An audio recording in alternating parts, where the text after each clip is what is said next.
എക്സാമിൽ നിന്നും ഓരോ പേപ്പറിൽ നിന്നും എത്ര ചോദ്യങ്ങളാണ് വരിക എന്ന് എന്റെ കുട്ടികൾക്ക് അറിയണ്ടേ? അപ്പൊ നമുക്കറിയാം 2 പേപ്പറുകളാണുള്ളത്, പേപ്പർ 1 ആൻഡ് പേപ്പർ 2. പേപ്പർ 1 3 പാർട്ടുകളായിട്ടാണ് നമുക്ക് എക്സാം. പാർട്ട് 1 എന്ന് പറയുന്നത് നമ്മുടെ ഫസ്റ്റ് ലാംഗ്വേജ് ആണ്.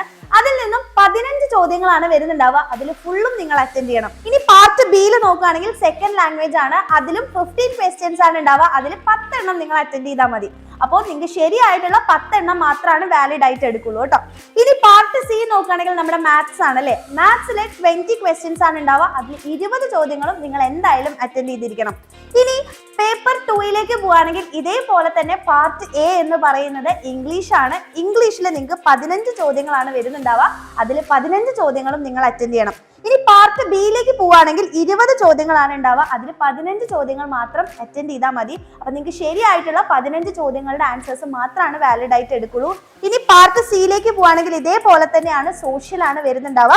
അതിലും 20 ചോദ്യങ്ങൾ തരും. പക്ഷെ നിങ്ങൾക്ക് 15 ക്വസ്റ്റ്യൻസ് അറ്റൻഡ് ചെയ്താൽ മതി. അപ്പൊ അറിയുന്ന 15 എണ്ണം ആൻസർ ചെയ്യാം. സോ പേപ്പർ 1 നിന്നും 45 ക്വസ്റ്റ്യൻസ് ആൻഡ് പേപ്പർ 2 നിന്നും 45 ക്വസ്റ്റ്യൻസ്, മൊത്തം 90 ക്വസ്റ്റ്യൻസ് ആണ് നിങ്ങൾക്ക് വാലിഡ് ആയിട്ട് ആൻസേഴ്സ് എക്സാം റിസൾട്ടിലേക്ക് എടുക്കുക.